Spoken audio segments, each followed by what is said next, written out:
Transformer blast में झुलसकर मौत हुए मामले में कटिहार में अधिवक्ताओं ने शोक सभा का किया आयोजन। 2 मिनट का मौन रख दी श्रद्धांजलि, सरकार से कर दी बड़ी मांग। पटना के सिविल कोर्ट में ट्रांसफार्मर ब्लास्ट में झुलसकर एक अधिवक्ता की मौत हो गई थी, जबकि कई लोग झुलस गए थे।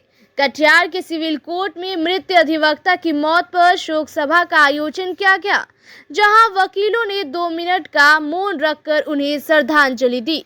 ये बहुत दुर्भाग्यपूर्ण है, लेकिन एक बात जो न्याय के ये हैं, हमारे चीफ जस्टिस वहां पहुंचे थे और उन्होंने ही जो कुछ किया और जो उनकी प्रतिक्रियाएं थी वो उन्होंने,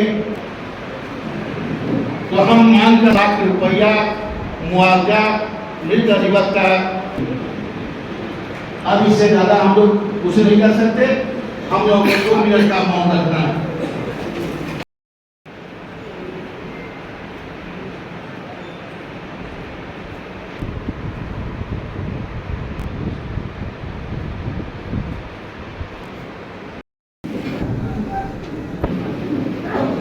नमस्कार, आदाब। मेरा नाम आमिर है। बिहार की राजधानी पटना में अधिवक्ता का बिजली के करंट लगने से मौत हो गई है, जिसमें बताया जाता है कि एक की मौत हुई है, 2 लोग गंभीर रूप से घायल। इसको लेकर आज कटिहार में अधिवक्ता संघ के अध्यक्ष विजय सिंह के झा के अध्यक्षता में एक कार्यक्रम का आयोजन किया गया, जिसमें शोक सभा आयोजित की गई। तमाम अधिवक्ताओं ने 2 मिनट का मौन रख के शोक सभा अर्पित किया है। इस दौरान क्या कुछ कह रहे हैं अधिवक्ता संघ के अध्यक्ष, आइए सुनाते हैं इस रिपोर्ट में। शोक सभा कल पटना में एक अधिवक्ता की मृत्यु बिजली के ट्रांसफार्मर के फटने से हो गई और कई लोग घायल भी हैं उसमें, तो उसी के लिए आज एक शोक सभा का आयोजन यहाँ किया गया था।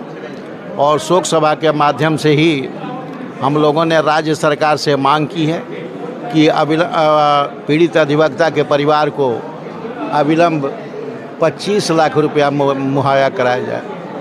कैसे मौत हुई?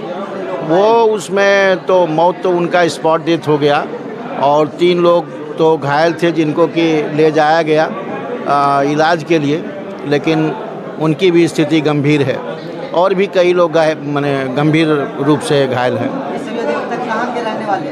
वो पटना के ही रहने वाले अधिवक्ता हैं और नोटरी का काम करते थे। शोक सभा के माध्यम से बिहार सरकार से क्या कुछ मांगे रहेंगे?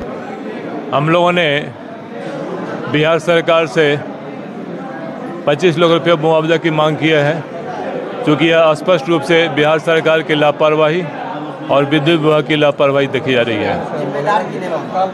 जिम्मेदार हम विद्युत विभाग को मानते हैं, जिनके द्वारा विद्युत व्यवस्था की उचित व्यवस्था नहीं की गई है और उचित उपस्कर का उपयोग नहीं किया जाता है।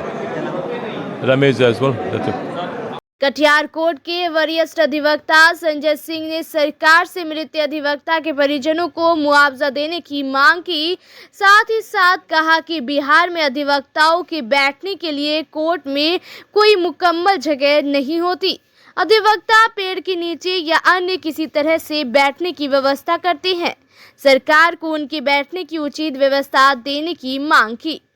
बिल्कुल ये विभाग की लापरवाही थी और सबसे पहले हम आपके माध्यम से ये ज़रूर कहना चाहेंगे कि बिहार में खास करके, हिंदुस्तान में भी इस तरह की परेशानियां हैं, लेकिन बिहार में खास करके जो लोगों के द्वारा कहा जाता है कि विद्वान अधिवक्ता, और आज तक अधिवक्ताओं को बैठने की कोई समुचित व्यवस्था नहीं है।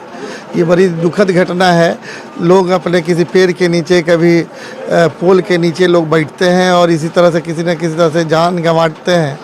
तो सरकार से ये हम लोग उम्मीद जताएंगे कि अब भी सबक लेके सरकार इसके लिए समुचित व्यवस्था करे और इस दुख की घड़ी में जो अधिवक्ता की मृत्यु हुई है उनके परिवार को सहने की शक्ति प्रदान करे। और जो है हम लोग बार बार ये मांग करेंगे कि जो अधिवक्ता है, चूँकि आईना होता है वो समाज का, और उसका कम से कम जो है बैठने और समझ जिम्मेदार तो बिल्कुल बिजली विभाग, और बिजली विभाग तो हर हमेशा से गैर जिम्मेदार विभाग रहा है। आप यहाँ नहीं, आप आए दिन देखते ही हमारे यहाँ कटिहार ज़िले में भी कई ऐसी घटनाएं घटी जिसमें कि तार के चपेट में आने से कुछ लोग मर गए, कोई खेत में जा रहा है, खलिहान में काम कर रहा है, वहाँ मर गए, कहीं शॉर्ट सर्किट से मर गए। तो इस तरह से बिजली विभाग आज तक सिर्फ पैसा लेने के अलावा कुछ नहीं जानती है और आपको कोई समुचित व्यवस्था नहीं दे सकती है।